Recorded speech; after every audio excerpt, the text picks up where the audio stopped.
رمضان 1374 ہجری تقریباً مئی 1955 عیسوی تک ہماری رہائش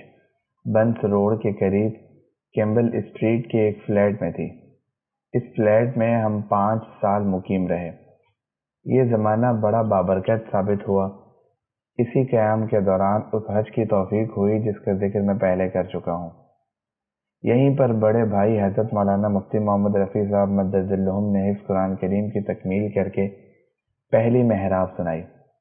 یہیں رہتے ہوئے نانک واڑہ میں دارالعلوم قائم ہوا اور ہماری باقاعدہ تعلیم شروع ہوئی۔ یہیں پر ہماری بڑی بہن محترمہ عتیقہ خاتون صاحبہ جو دیوبند سے بیوہ ہو کر آئی تھی، ان کا نکاح حضرت مولانا نور احمد صاحب رحمۃ اللہ علیہ سے ہوا۔ یہیں پر ہماری دوسری بہن جنہیں ہم چھوٹی آپا کہتے ہیں، ان کا نکاح لاہور کے جناب حافظ شفقت علی صاحب مرحوم سے ہوا، اور یہیں ہمارے دوسرے بڑے بھائی جناب محمد رضی صاحب مرحوم کا نکاح ہوا جو حضرت مولانا محمد یوسف بن نوری صاحب رحمۃ اللہ علیہ نے پڑھایا، اور یہیں رہتے ہوئے حضرت والد صاحب رحمۃ اللہ علیہ اور ان کے دوسرے رفقا نے بورڈ تعلیمات اسلامیہ میں پاکستان کے دستور کی اسلامی بنیادیں طے کی، جن کے نتیجے میں 1954 عیسوی کا دستوری مسودہ مؤثر اسلامی دفعات کے ساتھ تیار ہوا۔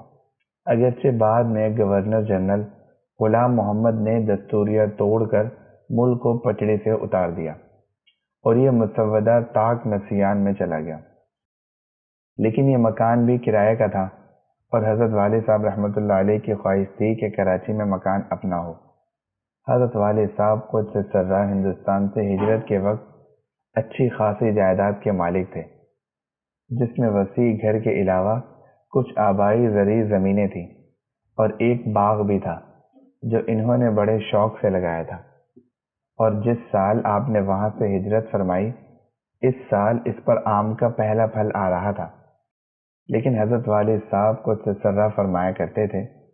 کہ جس دن میں نے اس گھر اور باغ سے قدم باہر نکالا اور گھر اور باغ میرے دل سے نکل گئے، چنانچہ پاکستان ہجرت کے بعد یہ تمام جائیدادیں ہندوستان کی حکومت نے اپنے قبضے میں لے لی۔ بالآخر پاکستان اور ہندوستان کے ایک معاہدے کے نتیجے میں یہ طے پایا کہ آبادی کے تبادلے کے نتیجے میں جو لوگ اپنی جائیدادیں ایک ملک میں چھوڑ کر دوسرے ملک میں گئے ہیں، انہیں ایک خاص ضابطے کے تحت نئے ملک کی متروکہ جائیدادوں میں سے حصہ دیا جائے گا۔ اس طرح حضرت والد صاحب رحمۃ اللہ علیہ کو اپنی متروکہ جائیدادوں کے بدلے کراچی کے محلے لسبیلا ہاؤس میں ایک پلاٹ ملا تھا، جس پر حضرت والد صاحب رحمۃ اللہ علیہ نے ایک 4 کمروں کا مکان تعمیر فرما لیا تھا۔ مجھے یاد ہے کہ حضرت والد صاحب رحمۃ اللہ علیہ فرماتے تھے کہ ان 4 کمروں کی تعمیر پر 8,000 روپے خرچ ہوئے تھے۔ چنانچہ رمضان 1374 ہجری میں اس کی تعمیر مکمل ہو گئی تھی اور اس میں منتقل ہونے کے لیے عید کا انتظار تھا۔ ہم بھائیوں نے یہ طے کیا کہ رمضان المبارک کی 27ویں شب اسی مکان کی چھت پر شبینہ کر کے گزاری جائے۔ برادر محترم حضرت مولانا مفتی محمد رفیع صاحب مدظلہم ماشاء اللہ حافظ ہیں، انہوں نے اپنے کئی ہم سبق حفاظ کو جمع کر کے تراویح ہی میں وہاں شبینہ کیا اور غالباً 10 یا 12 پاروں کی تراویح میں تلاوت کی، اور عید کے بعد 4 شوال 1374 ہجری مطابق تقریباً 25 مئی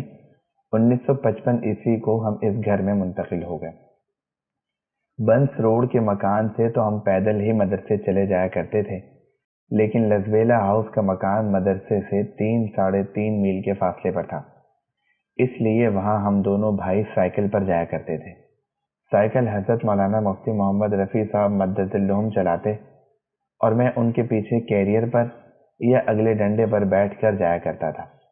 کبھی کسی وجہ سے سائیکل میسر نہ ہوتی تو بس میں بھی جانا پڑتا تھا، اور اس کے لیے 2 بسیں بدلنی پڑتی تھیں۔